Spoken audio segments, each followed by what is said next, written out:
శ్రీకాకుళం జిల్లా సోంపేట మండల కేంద్రంలో ఎస్ఎస్ ఫౌండేషన్ ఆధ్వర్యంలో మట్టి గణపతి విగ్రహాల పంపిణీ కార్యక్రమాన్ని చేపట్టారు. ఇందులో భాగంగా పట్టణ ప్రజలకు ఫౌండేషన్ వ్యవస్థాపకుడు దుద్ది శ్రీనివాస్ వినాయక విగ్రహాలను అందజేశారు.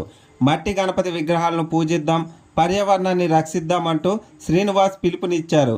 ప్లాస్టర్ ఆఫ్ పారిస్ విగ్రహాలను చెరువులు, నదులు, సముద్రాల్లో నిమజ్జనం చేయడంతో జలాలు కలుషితమవుతున్నాయని చెప్పారు.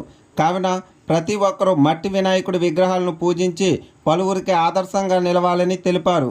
ఈ కార్యక్రమంలో ఎస్ఎస్ ఫౌండేషన్ సభ్యులు, సోంపేట పట్టణ ప్రజలు పాల్గొన్నారు.